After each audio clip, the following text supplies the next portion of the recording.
The battle for the freedom of speech, and ultimately, the freedom of thought, has never been more intense.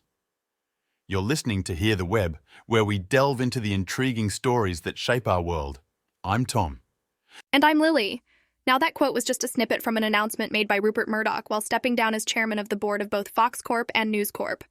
A seismic shift in the media world, don't you think, Tom? Absolutely, Lily. That's it. Rupert Murdoch, at 92, stepping down after a super long and tumultuous career, only to be replaced by his son, Lachlan Murdoch. Quite a legacy, I must say. Indeed, a legacy that spans over 70 years, in fact. Murdoch's journey started way back in 1954. He even got into the television businesses in the 80s, bought Marvin Davis's stake in 20th Century Fox, then became a U.S. citizen just so that he could own TV stations. And quite a journey it has been, Lily. For a man who has seen the rise and falls in the industry, his departure comes at a pretty critical time, right after Fox's agreement to pay a $787.5 million settlement in the Dominion voting system's defamation lawsuit. Also noteworthy is the upcoming U.S. presidential election. Certainly, the timeline is provocative. And not to forget, there were significant changes in the Fox landscape. Earlier this year, we saw top talent Tucker Carlson exit, and even Murdoch chose to work from home rather than going into Fox or News Corp offices. Can't help but wonder how these undercurrents affected the timing. Good point, Lily. Also, let's not forget the surge in online news, social media, and streaming. Traditional print media and cable TV audiences are gradually shrinking. Murdoch had once flirted with the idea of reuniting Fox and News Corp, which he split in 2013, potentially to consolidate leadership and cut costs. Right, Tom, but he withdrew that proposal in January.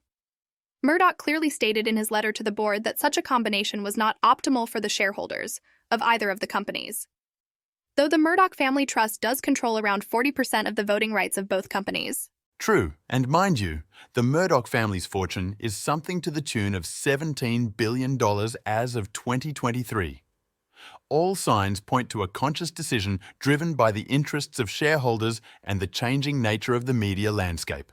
Precisely, Tom. From entering an industry dominated by print newspapers to ruling a global media empire, Murdoch's journey is full of trials and triumphs. In his final note to employees, he assures that he will continue to engage daily with news and ideas. And as we anticipate the leadership under Lachlan Murdoch, it's clear that while the chair of the board might change, the legacy of Murdoch's dedication to news and free speech continues. Lily, what does this transition mean for the future of news and free speech? Well, Tom, the media landscape changes alongside the times. And while the quantity and quality of voices in the space have amplified due to the internet, the influence of giants like Fox and News Corp remains. How they choose to use their voice under new leadership could very well shape the future narrative of free speech and thought. Couldn't have said it better, Lily. To wrap up, Rupert Murdoch's time at the helm of Fox Corp and News Corp ends, but his influence and the undercurrents of his leadership will continue to reverberate through the media industry. Until next time, folks. Stay tuned to Hear the Web for more intriguing stories from our ever-evolving world. Goodbye.